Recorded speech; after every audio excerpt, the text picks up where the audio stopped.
پریشانیاں تو ہزار ہیں لیکن سکون دینے والا صرف میرا اللہ ہے۔ ہمارے مانگنے میں کمی ہو سکتی ہے، اللہ تعالیٰ کے دینے میں نہیں۔ یا اللہ مجھ کو وہ عطا کر دے جس کی میں نے تجھ سے امید لگائی ہوئی ہے۔ اللہ تعالیٰ کو راضی کرو، وہ تجھے راضی کر دے گا۔ جب معاملہ اللہ کے سپرد کر دیا کرو تو معاملے اور اللہ کے درمیان سے نکل جایا کرو۔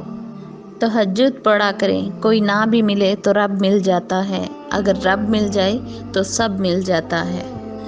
دعا اس چیز کو بھی آپ تک کھینچ لاتی ہے جو آپ کے نصیب کا حصہ نہیں ہوتی۔ اللہ تعالیٰ ناراض ہو تو روٹی نہیں چھینتا بلکہ سجدے کی توفیق چھین لیتا ہے۔ جب تم بے وجہ توڑ دیے جاؤ تو سمجھ جاؤ خدا تمہیں اپنے قریب لا کر جوڑنا چاہتا ہے۔ سب کچھ کھو دینے کے بعد بھی اللہ تعالیٰ پر یقین رکھنا، اسے ہی ایمان کہتے ہیں۔ الجھے ہوئے ذہنوں کو سجدے سلجھا دیتے ہیں۔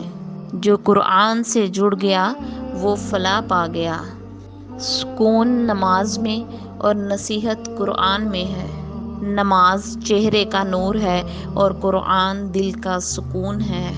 اگر تم کچھ سیکھنا چاہتے ہو تو انسانوں سے نہیں، قرآن پاک سے سیکھو۔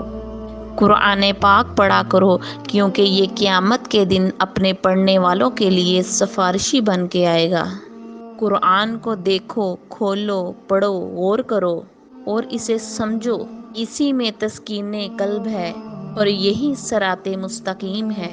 قرآن پاک کی تلاوت کیا کرو کیونکہ قرآن پاک قبر میں تمہاری حفاظت کرے گا۔ سب سے بہتر راستہ قرآن دکھاتا ہے۔ دنیا کی سب سے بہترین شخصیت حضرت محمد صلی اللہ علیہ وآلہ وسلم ہیں۔ سجدے کی خوبی یہ ہے کہ ہم فرش پر سرگوشی کرتے ہیں اور وہ عرش پر سنی جاتی ہے۔ جب کسی سے محبت ہونے لگے تو صدقہ دیا کریں۔ محبت ہو تو مل جائے گی، بلا ہوگی تو ٹل جائے گی۔ سارے دکھ 3 لفظوں پہ آ کے ختم ہو جاتے ہیں، یہ کہ اللہ ہے نا۔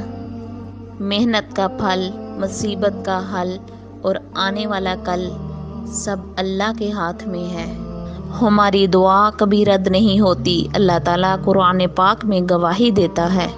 محبت کا اصل حقدار تو تمہارا خدا ہے جو تمہیں 70 ماؤں سے بھی زیادہ چاہتا ہے۔